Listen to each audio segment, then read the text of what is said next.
जोर से होना चाहिए।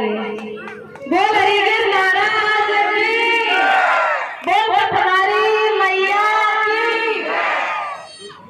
बोलिए भागवत महापुराण की जय, बोलिए वृंदावन बिहारी लाल की जय, बोलिए राधा रानी सरकार की जय।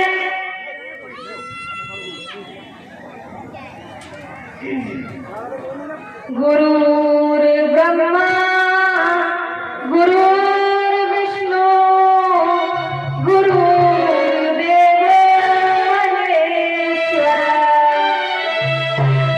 गुरु साक्षात् परब्रह्म तस्मै श्री गुरुवे नमः।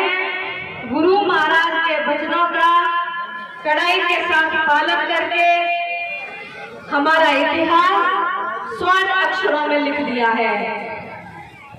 और सबसे ज्यादा धन्यवाद के पात्र तो ये हमारी माताएं बहनें हैं, जिनकी आज तक कोई भी नशा या किसी भी बुराई के लिए कोई शिकायत नहीं मिली है। और अब हम हमारे गुरु श्री हरिगिर महाराज को कोटि कोटि नमन और दंडवत प्रणाम करते हैं, जिन्होंने मानवीय कृत्य करते हुए प्रकृति की रक्षा की है। उनका ऋण यह मानव समाज कभी नहीं चुका सकता।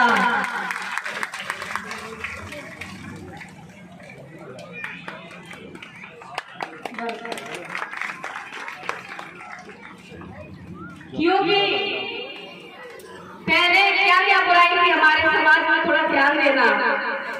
अहंकार के कारण मृत्यु भोज, शादियों में आडंबर, हर्ष पायल, दारू के कारण मातृशक्ति पर अत्याचार, तन मन धन की हानि, आपसी झगड़े, एक्सीडेंट, मर्डर, जेलें भरी पड़ी थी।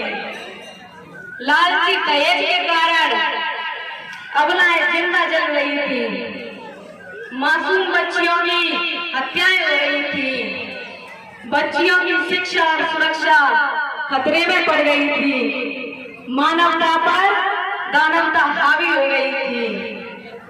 बच्चों के लिए पढ़ाई तो दूर साइकिलें भी नसीब नहीं थी, जो आज 4 व्हीलर गाड़ियों में चल रहे हैं, अपनी बच्चियों को अच्छे अच्छे स्कूल कॉलेजों में पढ़ा रहे हैं, अपना मकान शहरों में बना रहे हैं, शादी विवाह शांतिपूर्वक हो रहे हैं, महिलाएं अपने आप को सुरक्षित महसूस करती हैं।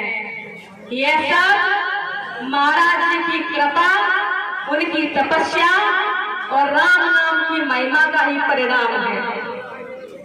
क्योंकि बंधुओं, जिस धरती माता की गोद में बैठकर हम अपने जीवन का सफर कर रहे हैं, वह धर्म पर टिकी है और धर्म मर्यादाओं के साथ बंधा हुआ है, और मर्यादाएं आत्मज्ञान के प्रकाश से प्रकाशित होती हैं,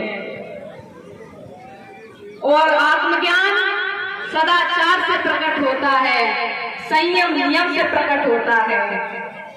इमं विवस्वते योगम प्रोक्तवानम व्ययम विवस्वान मनवे प्राह मनुरिच्य वाक्वे ब्रवीत। भगवान श्री कृष्ण ने गीता में कहा है कि हे अर्जुन, इस प्रकाश रूप परमात्मा तत्व अविनाशी आत्मज्ञान का रहस्य सबसे पहले मैंने सूर्य से कहा। सूर्य ने अपने पुत्र वैवस्वत मनु से कहा, और मनु ने अपने पुत्र राजा इक्ष्वाक से कहा। एवं परंपरा प्राप्त मिमं राजऋषियो विदु सकाले नेता योगो नष्टः परन्तप। इस प्रकार परंपरा से ने जाना, किंतु बहुत काल से इस पृथ्वी लोक में लुप्त हो गया। बंधु, ऐसा नहीं है कि मैं आप लोगों से कुछ ज्यादा जानती हूँ। भागवत गीता रामायण सब पढ़ी है, सबने पढ़ी है।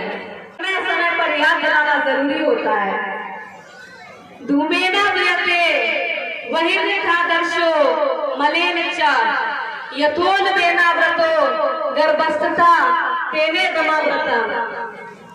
अर्थात जिस प्रकार धुएं से अग्नि, मैल से दर्पण और जेब से गर्भ ढका रहता है, ठीक उसी प्रकार काम, क्रोध, लोभ, लालच और अहंकार रूपी बुराइयों के पर्दे हमारी बुद्धि के ऊपर पड़ गए हैं, जिसके कारण ये आत्मज्ञान छुपा हुआ है। बंधुओं, आत्मज्ञान की कोई पढ़ाई नहीं होती है, यह घट घट में व्याप्त है। जब संपूर्ण बुराइयां नष्ट हो जाती है तो यह सदैव प्रकट हो जाता है और यह जीव परमानंद स्वरूप हो जाता है। इसी को मोक्ष कहते हैं। फिर मनुष्य चाहकर भी गलत काम नहीं कर सकता।